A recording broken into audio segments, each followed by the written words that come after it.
The Road to Oz. Chapter 12. The Deadly Desert Crossed. "Oh, that's too bad," cried Dorothy. "I wanted to thank Johnny Dewett for all his kindness to us." "He hasn't time to listen to thanks," replied the Shaggy Man. "But I'm sure he knows we are grateful. I suppose he is already at work in some other part of the world." They now looked more carefully at the sandboat, and saw that the bottom was modeled with two sharp runners which would glide through the sand. The front of the sandboat was pointed like the bow of a ship, and there was a rudder at the stern to steer by. It had been built just at the edge of the desert, so that all its length lay upon the gray sand except the after part, which still rested on the strip of grass. "Get in, my dears," said the Shaggy Man. "I'm sure I can manage this boat as well as any sailor. All you need do is sit still in your places." Dorothy got in, Toto in her arms, and sat on the bottom of the boat just in front of the mast.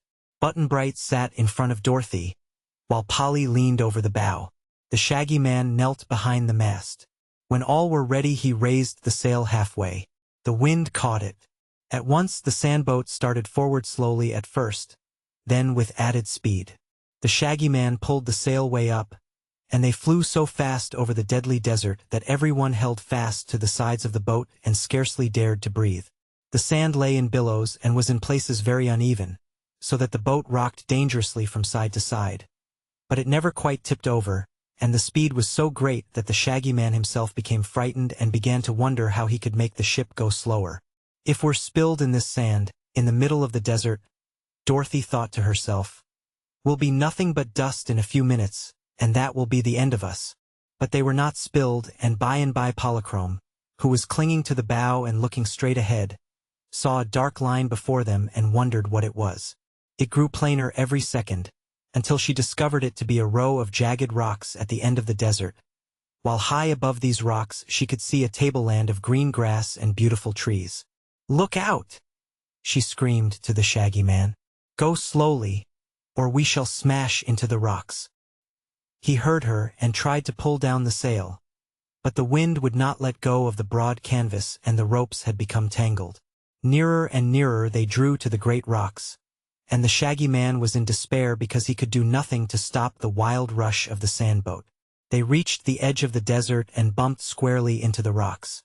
There was a crash as Dorothy, Button-Bright, Toto and Polly flew up in the air in a curve like a skyrocket's, one after another landing high upon the grass, where they rolled and tumbled for a time before they could stop themselves. The Shaggy Man flew after them, head first, and lighted in a heap beside Toto, who, being much excited at the time, seized one of the donkey ears between his teeth and shook and worried it as hard as he could, growling angrily.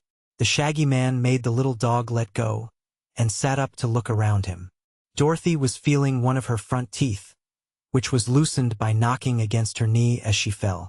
Polly was looking sorrowfully at a rent in her pretty gauze gown, and Button-Bright's fox head had stuck fast in a gopher hole, and he was wiggling his little fat legs frantically in an effort to get free.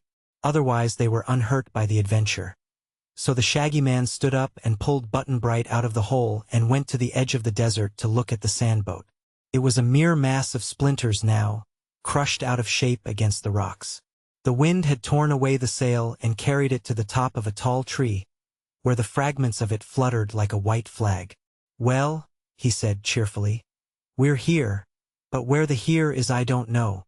"It must be some part of the land of Oz," observed Dorothy, coming to his side. "Must it?" "Course it must. We're across the desert, aren't we? And somewhere in the middle of Oz is the Emerald City."